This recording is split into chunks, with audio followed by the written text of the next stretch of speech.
welcome to the June 5th, 2025 meeting of the Rotary Club of Louisville. I'm Lori Flannery, CEO of New Directions, president of this club, and a Paul Harris Fellow +1. I want to remind everybody that if you have a device with you here today, if you will please either silence it or turn it off for the 1 hour of our meeting. It would be greatly appreciated. Now, I would like to invite up to the podium Josh Suter, who will be providing our invocation today. Josh is the CEO of Chambers St. Matthews and Vice Chair of the Emerging Leaders Committee.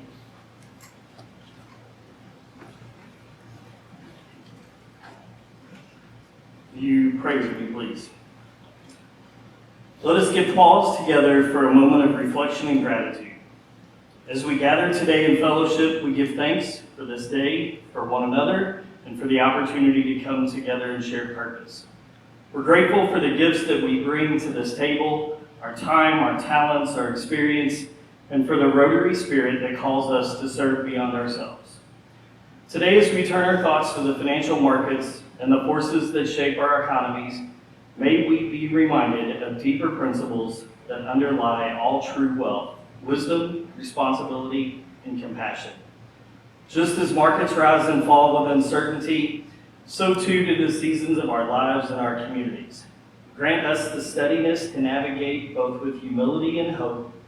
May we invest not only in portfolios, but in people, in the well-being of our neighbors, in the education of our youth, in the health of our communities. Help us to discern the values of things unseen: trust, generosity, fairness, the quiet dividends of life well lived in service to others. And in all things, may we be mindful that prosperity is only measured solely by what we gain, but also by what we give, and how we use our influence to uplift those around us. Bless this meeting, bless our speakers, and bless the work ahead of us. May we leave here not only informed, but inspired. Amen. Amen. Thank you, Josh. That was lovely.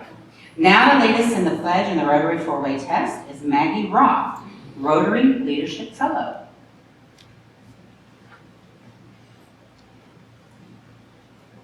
All right. I pledge allegiance to the flag of the United States of America and to the republic for which it stands, one nation, under God, indivisible, with liberty and justice for all. And now for the four-way test. Is it the truth? Is it fair to all concerned? Will it build goodwill and better friendships? Will it be beneficial to all concerned? Thank you very much, Maggie. We appreciate that and having you as a participant in our program. Okay, now it's the time where we're going to introduce any guests that we have with us today. So Rotarians, if you'll please go to this microphone to my right, your left. Remember to introduce yourselves first, then your guest. Guests, when you hear your name, please stand briefly so the club can put a name with a face. Go ahead. I'm President Lori, Alice Bridges, and I had the pleasure today of being seated next to a guest, Larkin Bone. Larkin is interested in Rotary, and she is very interesting. She is a sailor, a videographer.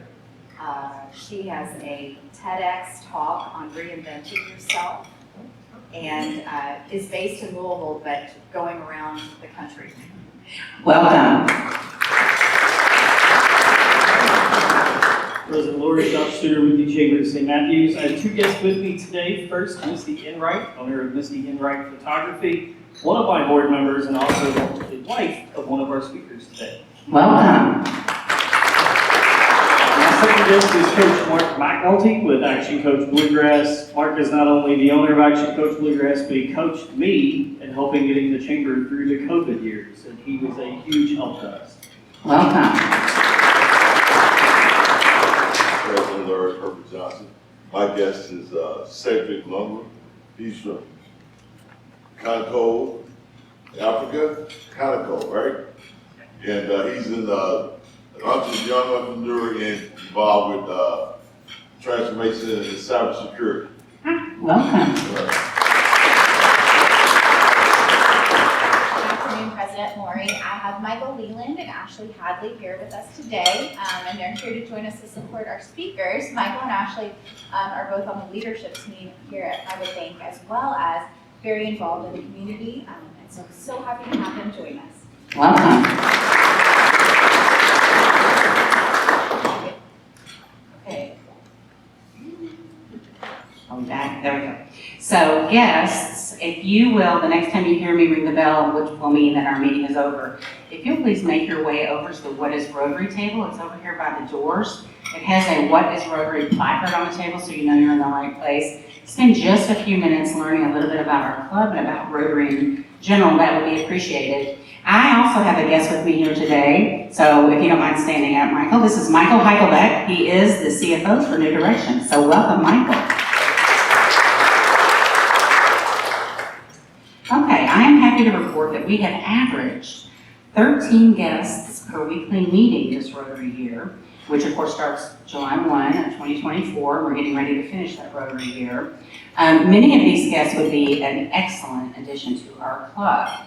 So we are having a special membership effort as we finish up this Rotary year. Rotarians, it's a great time to sponsor a candidate who meets our criteria for membership. Proposed members who submit all required information and are approved by our club board by June 30th will be eligible for a 50% discount on the one-time new member entrance fee. So please invite candidates to next Thursday's meeting. We will not be meeting on June 19th because it's a federal holiday now. Or encourage those that have already visited and are interested in membership to go ahead and get their application submitted before the end of the month. The link is on louisvillerotary.org on the membership page and on the flyer at your table. You can also talk to Delene Taylor or Jay Mallory if you have any questions. And I did just say that the deadline was by the end of the month, but for the board to be able to consider it, we really need it to be, a little bit before the end of the month. So if you could get that done, that would be great. We'd love to have some of these new members. We always have some Rotarians in the spotlight, and this week is no different. We want to congratulate Ricky George with Link Electric and Chris Manso with Sandbox Design Collaborative. They were named among the 20 people to know in construction by Louisville Business First. So congratulations to them. We also want to congratulate Christy Flippins Bartlett with Options to Success for completing the LISC Louisville Emerging Developer Program. So congratulations to Christy. And then finally this week we want to congratulate Mark Homan with Goodwill. He was named one of the 2025 Best in Finance by Louisville Business First and will be honored at a luncheon on July 24th at the Louisville Marriott downtown. Now I'd like to invite to the podium Craig Sherman, Chair of our Rotary Unsung Hero and Ted Burke Scholarships Committee, to present this year's scholarships. Hello everybody. Today is my honor to introduce the 2025 recipients of the Unsung Heroes Scholarships. As you remember, on March 20th of this year, we recognized 45 Unsung Hero 12th grade students from every public, private, and parochial school in Jefferson County. Those students were the best of the best in the area of volunteering for their school and community. As part of this award, those students attending higher education in Jefferson County and Southern Indiana applied for scholarships that range from $2,000 to $16,000 for a total of $46,000. This scholarship program is a joint venture between the 4 local Rotary clubs, local institutions of higher learning, and from an endowment made possible from the Ted Burke, a truly great Rotarian that loved to help young teenagers get ahead. This year, the recipients have all chosen to attend U of L or Bellarmine University. As a result, almost every dollar Rotary provided to these scholarships is matched. Together, over the last 25 years, Rotary and our local institutions for higher learning invested in our Unsung Hero program over $1.3 million. Representing Bellarmine University is Tim Surgeon. And representing U of L is our buddy, Enright Heiser. She's on her way. Oh, she's on her way. That's Jenny Sawyer. When I mention the student's name, will you please stand and be recognized? Please hold your applause until all students are recognized. Please note that you have already heard the many achievements of each student when they were recognized as an unsung hero on March 20th. Now it is my honor to recognize those students attending University of Louisville this fall, and Henry is going to be assisting. All right. Receiving $2,000 is Isabella Faith Keelan. Isabella attended Bush Ridge Park and will be studying social work. No. The other recipient that will be awarded $2,000 to $8,000, but could not be here today because of mandatory commencement exercises are Carisha Vescola from Seneca High School, Zion Austin from Central High School, Shello Sierra, and Powell from Other Traditional, Jennifer Danielle Ramirez Hernandez from Fern Creek, and also Cecilia Gomez from J-Town High School. Now it's my honor to recognize those students attending Norman University. Tim Sturgeon will assist me. Receiving $2,000 is Chablis Burrow. Well, no, she's not here, sorry. The other recipient is rewarding, wait a minute.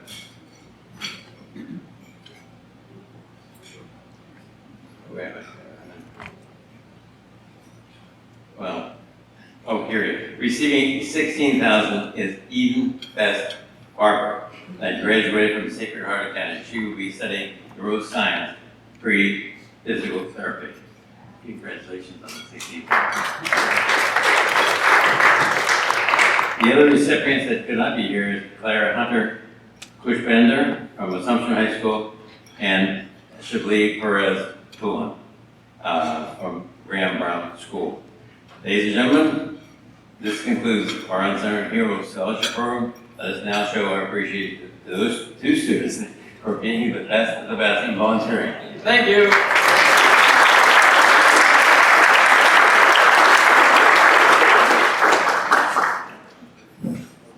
Now, I'd like to say to all of you, my home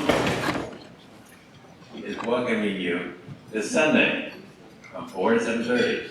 What are you going to get there?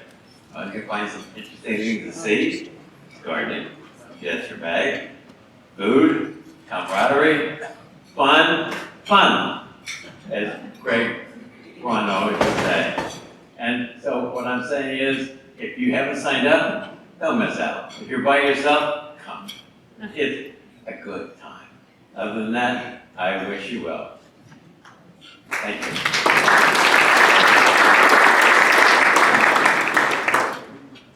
Thank you, Craig, and congratulations to all of our recipients of our scholarships and our recognition today. Thank you so much for being here.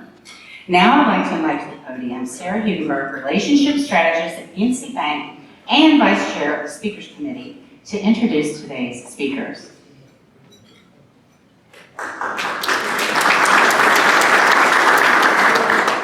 Thank you, President Lori. Good afternoon, everyone.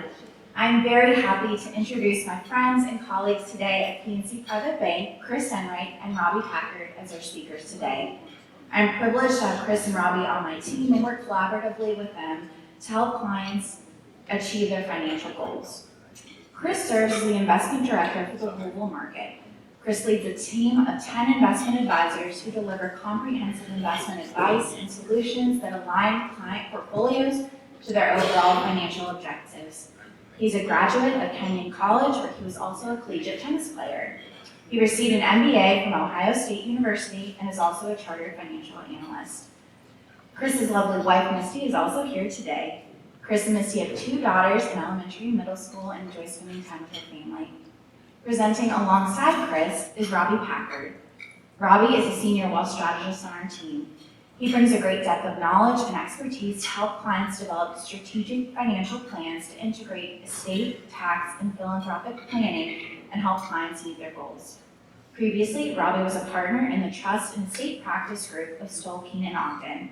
He's a graduate of Brigham Young University with a JD from the University of Louisville and a Master's of Taxation from the University of Denver.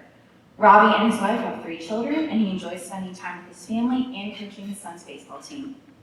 Chris and Robby have a wonderful group here today supporting them, including our leadership, Michael Leland and Ashley Hadley. I'm so glad Chris and Robby have joined us to share some insights on the economy and thoughts on the market with this group. As you will see from the title of their presentation, Taking Stock of the Markets, they will bring a great deal of knowledge and some wit to these complex and dynamic topics. Please give them a very warm welcome.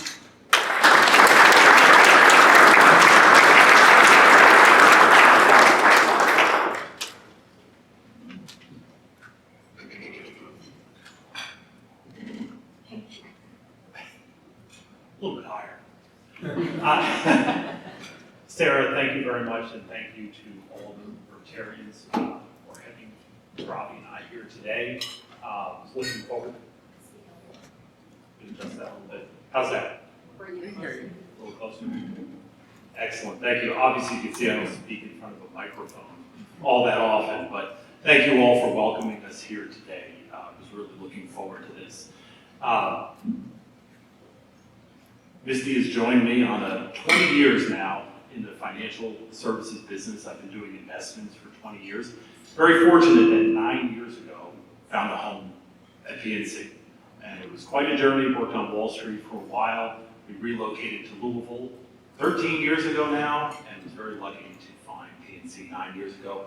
As Sarah mentioned, I work with a very talented team. I manage directly 10 very talented investment advisors that bring a wealth industry experience. So, markets. There's really nothing to talk about. S&P's up a little bit. I mean, everybody's made a little money this year. The S&P's up. Bonds are up. International stocks are up. What's happening? Not a lot. That's not exactly true. I don't think anybody feels like nothing has happened. I've got a few slides to flip through, but we're going to hit some high-level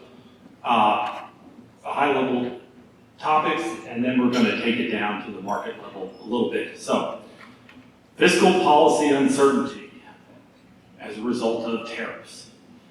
That has led to a rapid decline in sentiment, and that is really the big challenge here, is that the uncertainty in fiscal policy is resulting in consumers and businesses changing decision-making. It may mean, in a very practical sense, that they hold off or spend a minimum on their capital budget. They pull back projects they thought they were going to do. They say, hey, let's wait and see. So that is the big issue now. At PNC, one thing to get through this is, we believe in quality stocks, large cap stocks, stocks that have good balance sheets and have good growth prospects. They have historically been able to navigate any fiscal regime, regulatory regime.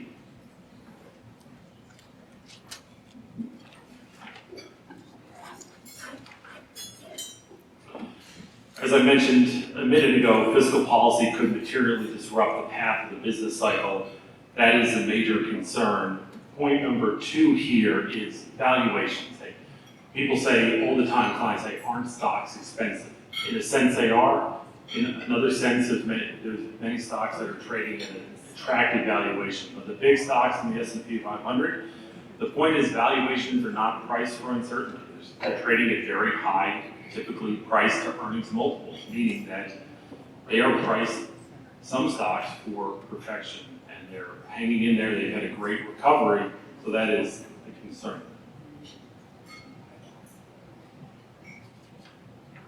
So, tariffs, that is the major issue here. And as we started today, if we just look at today's market started down.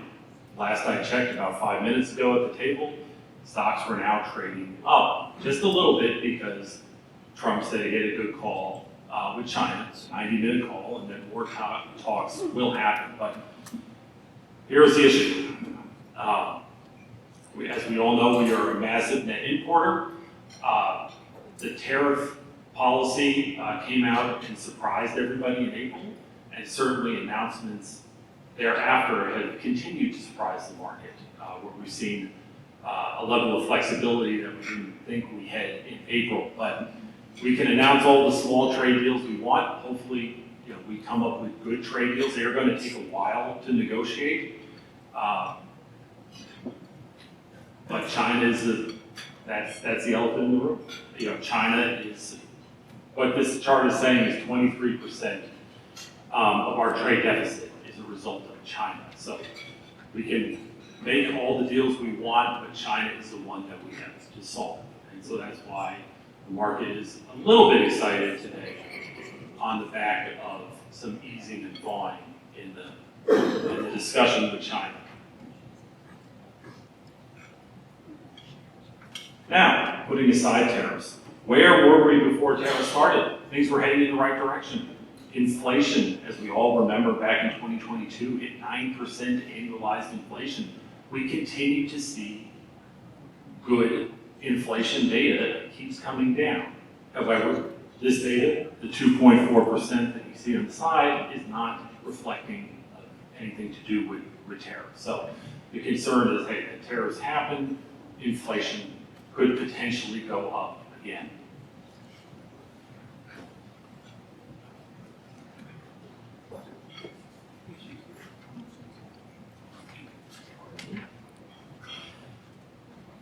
So, the issue again, going back to uncertainty.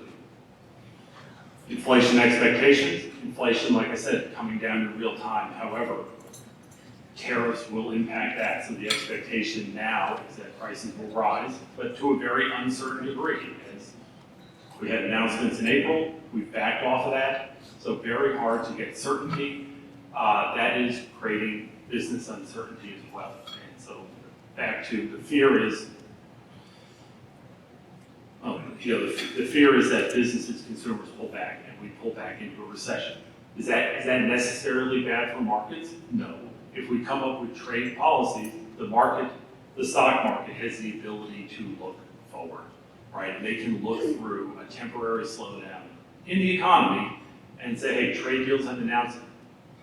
Certainty has returned. We'll be back to growth later in the year. That is certainly the rosy outlook. It is certainly possible. This, I'm going to mention this just briefly because my colleague Robby is going to talk a little bit more about this, but I like to talk stocks. My background is stocks. Bonds are boring, but bonds have been anything but boring this year, and bonds do matter. And in all seriousness, the bond market really does matter. This is just, Robby's going to talk a little bit about the big, beautiful bill, which is getting a lot of attention. And the big, beautiful bill definitely caused a little bit of a stir when there was not as much in the way of spending cuts as some people may have wanted. Obviously, that ball's still in the air, it's going through the Senate. Who knows where exactly we wind up on that, but that is the issue here, is that interest rates are higher, the deficit, national debt is rising, and under the big, beautiful bill, as it stands right now, the projection is that we would continue to run higher and higher deficits. The national debt continues to rise, and interest rates then stay high. Cost of borrowing to the U.S. government, that is why the bond market was rattled a couple weeks ago. The bond market's been rattled a couple times this year. However, as I said earlier, bonds are up for the year, so things are still fine now, but there's been a lot of disruption. I apologize, I meant to take my phone out to see how much time I had. I don't want to go over. Real quickly, 4 different scenarios. If we go to the bottom right-hand corner, PNC viewpoint is that we hit the Goldilocks. Mid-cycle is that GDP growth stays maybe a little bit of a blip due to the trade uncertainty, but that gets resolved and we resume our path of GDP growth. Inflation, once we get past tariffs, remains on that trajectory of 2-3%, and monetary policy eases. I haven't even talked about the Fed. We had predicted the Fed was going to cut twice this year. We're now thinking the Fed is just going to cut once near the end of the year, and then we're projecting 2 cuts next year. But the Fed is definitively stated they're kind of on hold. Again, tariff uncertainty. I think there's just one thing you can take away from this is tariff uncertainty. Hey, quick check of the markets here. Hey, the S&P 500, again, this slide is about a month dated as things have changed so rapidly. You can see a big decline in the stock market as we got to April. At that point, earnings forecasts had not changed. So what this is saying, hey, ultimately stocks move on corporate earnings. That is what moves the stock market. In the near term, stocks can move on anything. And right now they're moving on fiscal uncertainty, but long term earnings is what matters. And this is saying, absent a recession, the market will recover as long as earnings are there. Where are we right now with earnings? Very strong. The first quarter came in about 12% earnings growth for the S&P 500. Now, expectations have been tempered downward for the remainder of the year, expecting, let's call it high single-digit S&P earnings growth. So the market is still expecting earnings growth. Again, that can change, and the fear would be that we take another leg down in these expectations. But even if we do, and at the same time we wind up a little trade certainty, the market can look right through that.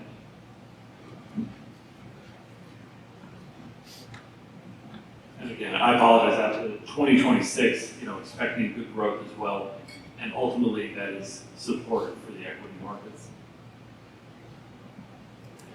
This is what I alluded to earlier, and this is always my favorite question from clients when people assert the market is expensive. And I come back with, well, what does that mean? What do you mean the market is expensive? Yes, the S&P 500 overall is expensive relative to history, but if you break out the S&P 500 and take out the top 7 to 10 tech names that make up an inordinate piece of the S&P 500, the other 490 names are trading at much more reasonable levels. So we've got the big tech companies driven by AI in part, with elevated price to earnings multiples, but you strip those out, the market is really trading at about 19 times earnings, just slightly elevated. So we can do well if we get a broadening of the rally, right? It's been a very narrow stock market the last couple of years. And when I say narrow, it means you look at the S&P 500 and you say, boy, we were up 20%, 28% last year. Isn't that wonderful? Yes, it is. But if you didn't own the right names, you weren't up 20%. If you owned the other 490 names in a larger position, you did not have that same result. You had a positive result, but not as good.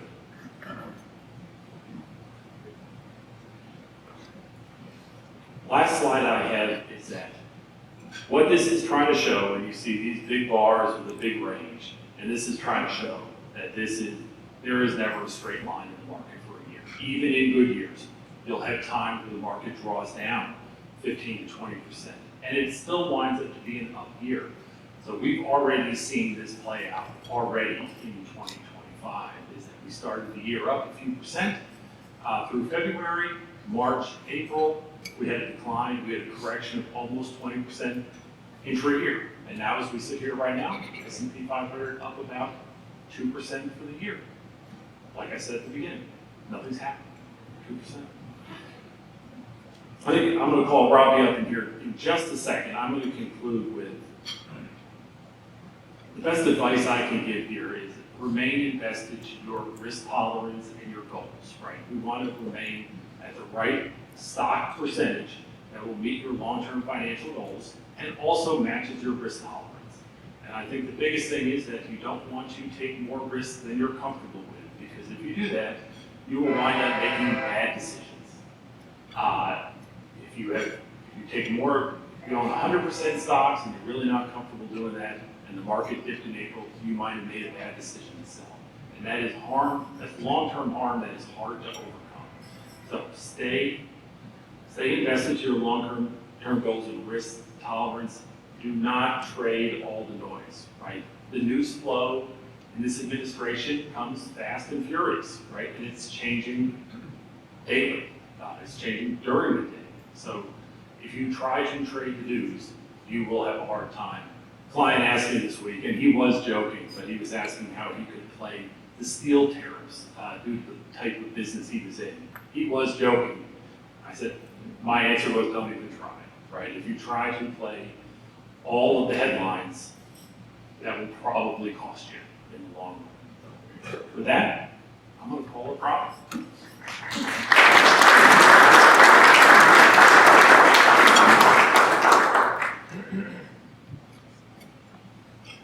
Thank you, Chris. Thank you, Sarah and Lori. Thank you for everybody for having us. It's a privilege to be here. I do sense a lot of nervous energy in the room. I assume everybody's very distracted. At least, everybody's wondering about the current status of tax legislation, right? Right? That's what's on everybody's mind. We're kind of like in March Madness for tax attorneys right now. And I'll get to why we're there, and I'll talk a little bit about the ABBA, I think is what we're calling it, the One Big Beautiful Bill Act, which has the ability to impact a lot of things corporation related, and therefore impact markets. I'm very glad that I have colleagues like Chris who know stocks and know capital markets and bonds. He says he doesn't know bonds, but he knows bonds. And what I don't do is, I don't focus on that because I don't know that as well. What I have to do when I talk about those things and think about those things is I have to simplify for myself. And one thing I remember, I try to remind myself of when I think about markets, is that what stock values are doing today are just reflecting everybody's collective expectations of the extent to which corporations will grow their earnings, right? And corporations, especially American corporations, they are pretty good at growing their earnings if conditions remain in place for them to do so. And so they like certainty. They like certainty. They know, if corporations in particular know sort of how legislation is going to impact them and they know what to expect, then they're pretty good at figuring out how to take market share from others and earn more money over time, and that means stock values go up. So what are those threats to certainty? It's uncertainty, right? So like Chris said, it's tariff uncertainty, and it's also tax uncertainty, because tax impacts corporations, it impacts individuals and how much money individuals have in their pockets. It impacts a lot of things that corporations want to know that tell them how to grow their earnings. So I want to take you back a little bit, and you'll hear a few times, maybe 100, more than a few, 100,000 times over the next few months, a few terms. You'll hear terms like budget reconciliation, you'll hear terms like TCJA, and you'll hear another few terms that have to do with what's going to happen at the end of this year. And if you recall, at the end of 2017, let me back up. 2025 is an interesting year for tax attorneys, because we are now finally in year 8 of what was passed at the very tail end of 2017. In December of 2017, the Tax Cuts and Jobs Act was passed. That was a major priority for President Trump in his first term. And what that did was that made a number of changes to individual income tax rates, corporate tax rates, and initiatives and regulations. Transfer tax, big transfer tax changes. By transfer tax, I mean estate and gift changes. And a lot of that was temporary. All of it was temporary. It was temporary because the GOP had a majority back then, just as they do now, but they did not have a filibuster-proof majority. And to have a filibuster-proof majority, you need 60 senators. And right now, the GOP does not have 60 senators, and that means that any act that was passed back in 2017, or that's going to get passed in 2025, is probably going to have to go through the budget reconciliation process. The reconciliation process is just a parliamentary procedure that allows a budget-related bill to pass with a simple majority, and the restrictions on it are that it cannot add too much money to the deficit. Chris was talking a little bit about the deficit. That's one way it interplays. And that's why we had a permanent tax bill, tax law, back in 2017 that only lasted 8 years. By its terms, when it was put into place, it said this will last through 2025. So for the last 8 years, we've had a pretty good sense of the types of tax legislation that's in place in a lot of areas. But now we're in year 8. And so just to make sure everybody's aware, over the rest of this year, most likely, you're going to hear a lot about the current tax regime, which is set to expire. So just to be clear, as things stand, with no law having been passed, at the end of 2025, December 31st of this year, we're going to have a number of changes take place on the tax side. Tax rates will go up for individuals, for corporations. The standard deduction, which is very large, for example, that will revert back to something like $8,000 per person. a lot of itemized deductions that were taken away at the end of 2017 will then come back into place. And all those things that went into place about 8 years ago are scheduled to come back into effect. Among those are also the big estate and gift tax exemptions that have been in place. Right now, a married couple doesn't really need to worry about estate or gift taxes, for example, until they've got about $28 million of assets. And that will revert back to about $14 million of assets at the end of 2025. Again, assuming nothing happens. So that takes us to what is happening. When I say it's March Madness for tax attorneys, what's happened? Well, on May 22nd, the ABA was passed by the House. Just as a reminder, all revenue bills have to originate in the House of Representatives. And on May 22nd, the One Big Beautiful Bill Act was passed. And among other things, it would keep in place a lot of the basic individual income tax framework that came into being with the Tax Cuts and Jobs Act. So that big standard deduction would be made permanent. Permanent, that's the word we use in tax legislation. Permanent until they change it. The qualified business income, the 199A deduction, it impacts a lot of businesses here in Kentucky. That would be made permanent. A lot of those changes would all be made permanent, and a couple others that have been a little bit modified or changed that I do want to call your attention to, in part because they might turn into big bargaining chips later. The SALT deduction. You might have heard a lot about the SALT deduction. The SALT deduction stands for SALT, state and local taxes. And if you recall, state and local taxes are generally deductible from federal income taxes. And there's been a big cap on that, or I should say a small cap on that over the past 8 years. There's been a cap of $10,000. And if you are a wealthy person in New York City or Los Angeles, you pay a lot more than $10,000 in state and local taxes. Your property taxes alone are a lot more than that. And so there's been big complaints about that bill, even though, without getting in any way political, even though Trump's tax legislation was not overly popular with blue states, we have a lot of blue states saying, hey, the big thing we don't like about this is that we're paying more tax. So we want lower tax. So you have blue state senators and representatives oftentimes arguing for lower taxes on their constituents in some of these blue states, and they're arguing with red state senators who are trying to increase taxes, somewhat paradoxically, because it doesn't always follow along those party lines, but that's generally the trends that we see. So the SALT deduction has been taken in the House's version of the Act from $10,000 up to $40,000. So there's some give and take on that. And I predict that will be something of a bargaining chip as it goes to the Senate. They're also extending out the 199A deduction. They're also calling for that the House version of the Act would increase certain taxes that may be of interest to some people in this room on the net investment income that's generated by private foundations and endowments. So they're looking to raise some taxes on some of these endowments and foundations that pay it on their excise, their net investment income.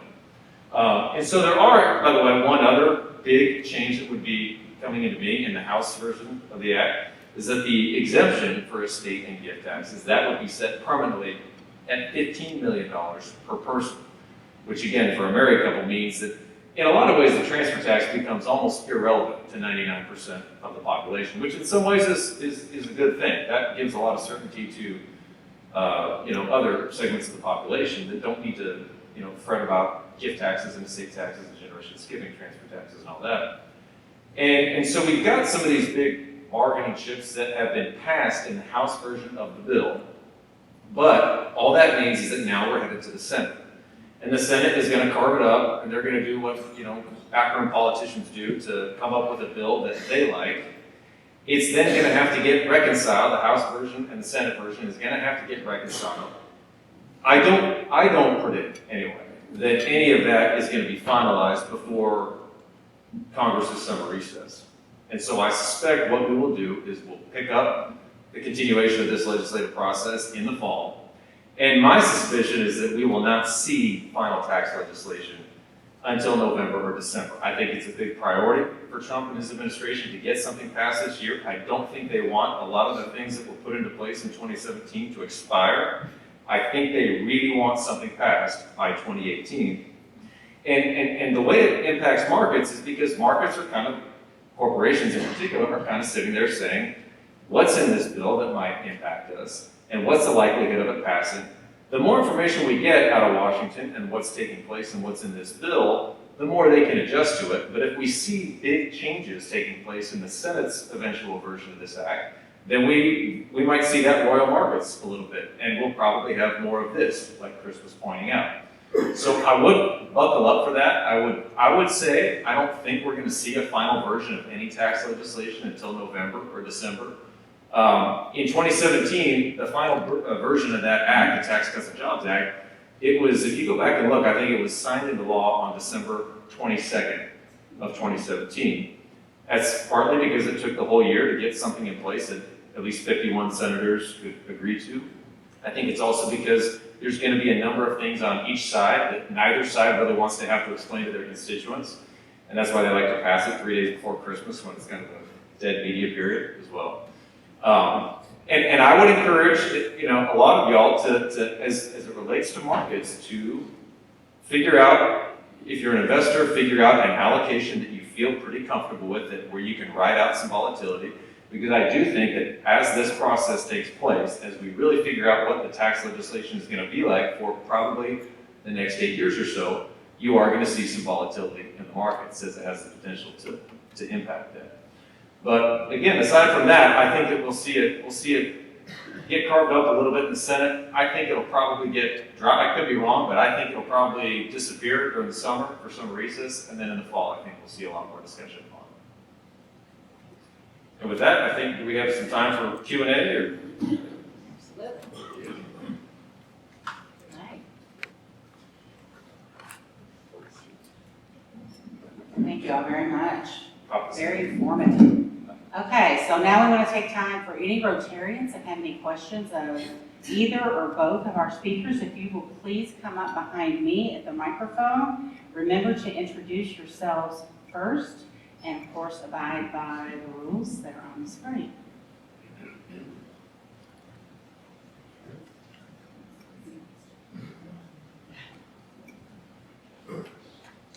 Hi, Alice Bridges. Thanks for being here today. It's super interesting. Buckle up, I think, is the term of the day.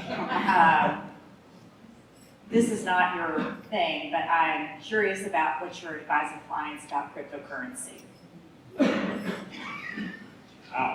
Crypto. Thank you for the question. Again, thank you for having us here.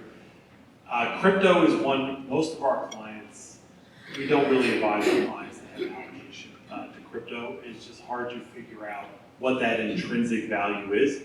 Crypto's done fantastically well.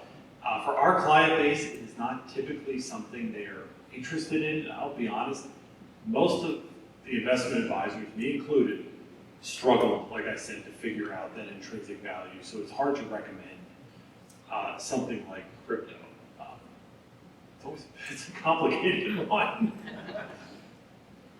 Well, maybe you've got an answer for this one. I My name is Larry Sloan, and I'm curious as to what types of dividend stocks you are suggesting to use right now in this time of uncertainty. That question I can definitely answer. Great question. Thank you for that, that question. The type of dividend stocks we favor are ones that we call dividend growers. So ones that pay a dividend currently and have a history of raising their dividend each and every year. And ones that we believe will be able to do so into the future. So typically that'll find industrials are pretty good for that. You don't wind up with a ton of technology exposure. They're typically not great dividend payers. Healthcare, industrials are usually good areas to look. I get a little concerned if you just solely focus on the highest dividends. Usually those companies don't have the best balance sheets and they have almost no growth prospects. So I like dividends with a caveat, the ones that can grow, which means you don't get overloaded in utilities, maybe energy companies, and dare I say it, financials. Although we love PNC. Renee Brown. First of all, that was a great presentation by both of you. Definitely appreciate it. I do have a question for both of you gentlemen. The first one is global stocks, the effect and the impact that the big beautiful bill has on that. That's the first question. And then the question of you concerning taxation when it comes to small businesses, especially as they look at the BBB. What are your advice and what keeps you up in the morning, up at night when it comes to that? Great questions. Thank you for both questions. Yes, I will handle the international stocks. That's a really good question.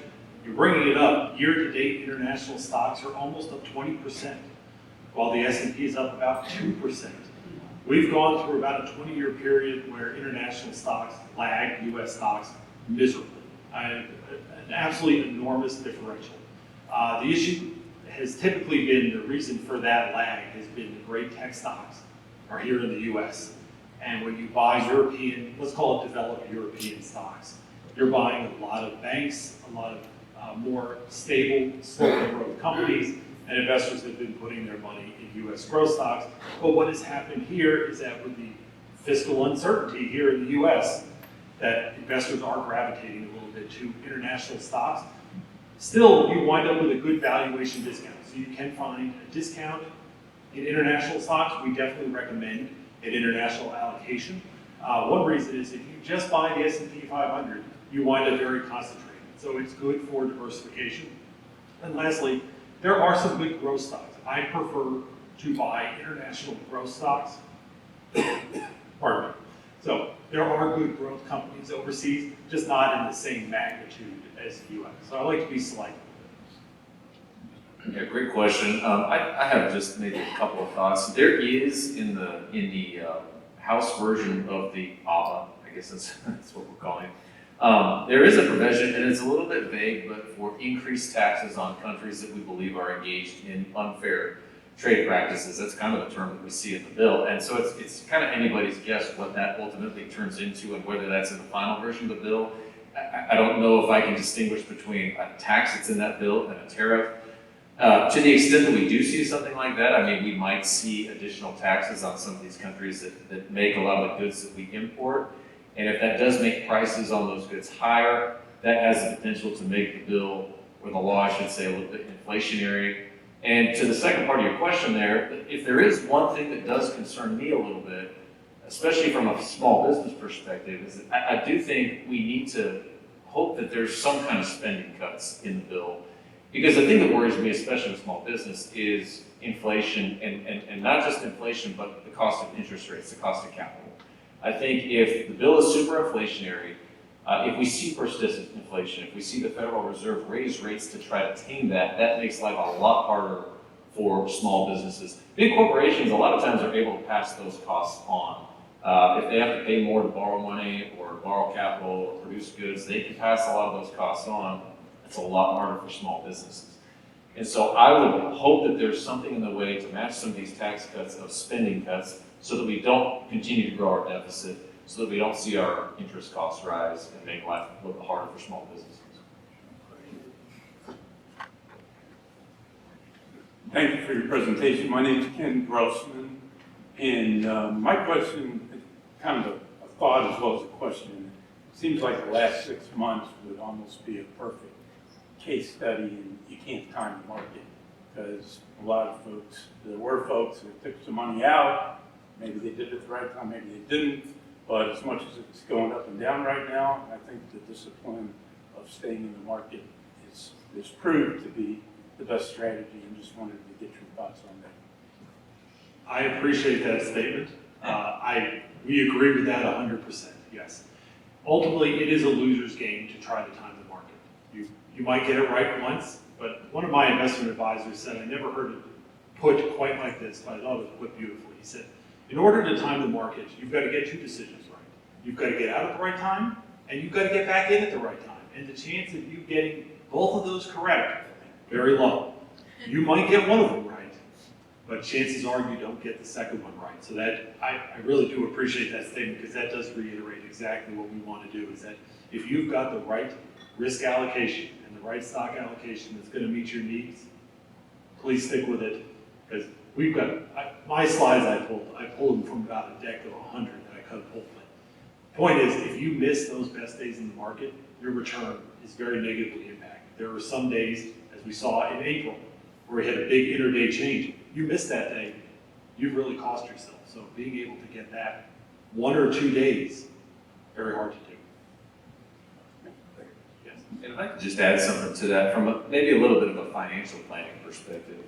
Well, I agree 100% with everything Chris said and the points that you brought up, sir. But when I look at clients, I work with clients from a kind of a financial planning perspective, I tend to say you need to make sure you have some kind of allocation to cash or maybe to bonds or money market accounts or something that says, look, what's going to enable me to ride out the inevitable volatility we have?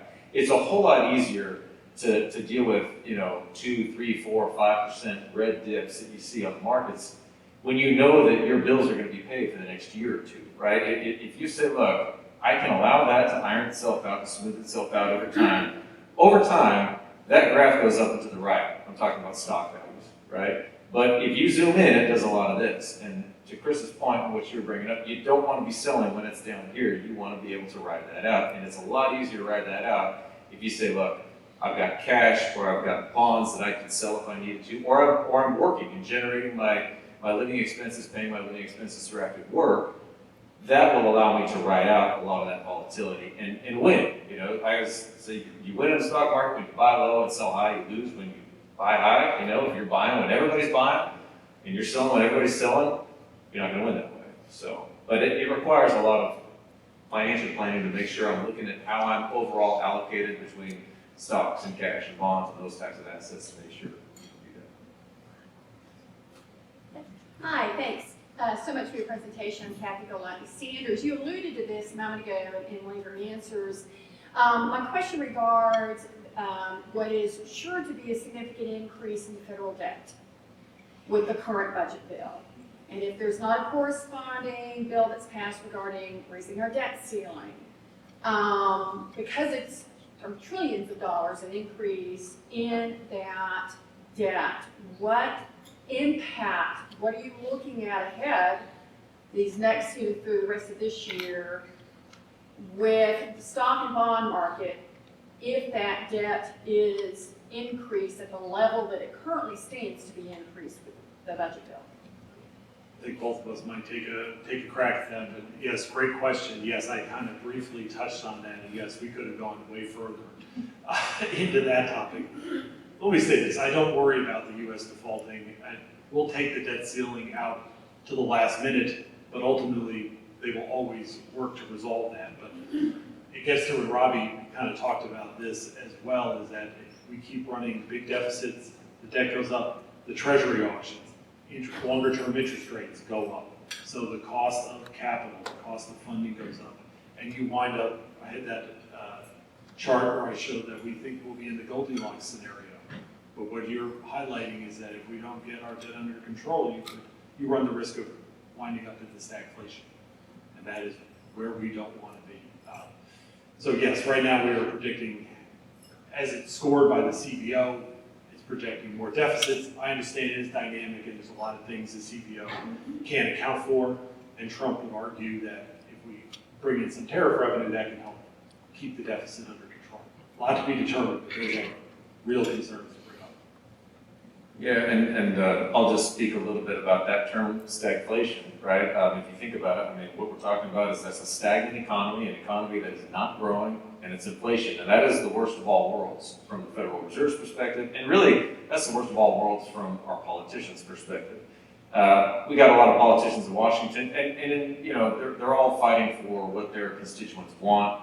The one thing they don't really seem to be doing anymore is looking out for the deficit, or at least I've heard it said that we don't really have that group in Washington that is the traditional deficit hawk these days that's saying, look, we've got to tame our spending. And the risk that you run into is that if all we do is spend, we can't match the corresponding revenue that's being raised. There's obviously a school of thought that if we get the right conditions in place, we'll grow our way out of that spending, right? I don't know, I'm not enough of an expert to know what the precise type of legislation we need to make sure that we're growing at a pace that's faster than our spending is going on. But if we grow the spending too much and we don't correspondingly raise tax revenue, which we might do through earnings growth, then we've got the potential for stagflation. We've got persistent inflation, in other words, just the cost of goods and services going up and up and up, and an economy that is not growing up at the same time, going up at the same time. So that's if we don't see some type of spending cuts, I think that's a big risk. And as we saw back in the 70s and 80s, it's really hard to deal with that without just ultimately a really nasty interest rate spike to basically shut the economy down in a lot of ways is what that does. Hello, I'm Henry Heiser. This morning I heard a wonderful program on Morning Joe. I wonder if anybody saw it on MSNBC with famous economist Thomas Friedman, who is ranting about the China tariffs, Trump and his up and down, and the current attack on electric vehicles. And really, my question really relates to what's happening in Kentucky, Elizabethtown area with this multi-billion-dollar battery plant, and China controlling 90% of the rare earth materials that are going in these batteries. Do you have any, I don't even know how to ask the question because it's such chaos. What do you think is going to happen to the automobile industry and in the state of Kentucky that these huge benefits going to develop thousands of jobs if his attack on electric vehicles, he wants to pump gas, obviously, drill gasoline. So, can you answer some of this? That's a great mess. I don't know if I can answer it, but I have a couple of comments. My wife and I, we drive every once in a while to the Bowling Green for basketball, and we see the big plant. And that same question has gone through my mind. The thing is, I don't know the answer to that, but it does highlight the uncertainty when you had certain legislation in place. Trump wants to back away from support for electric vehicles. So how do you make long-term investment decisions in a rapidly changing regulatory regime?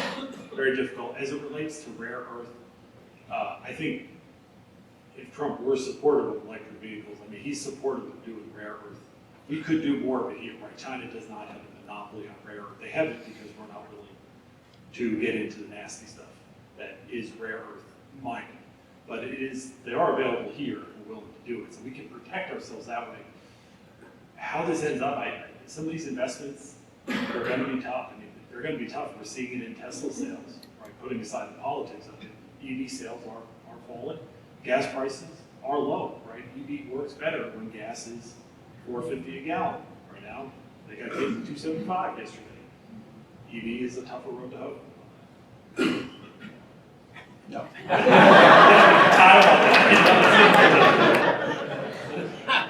Didn't want to touch that. All right.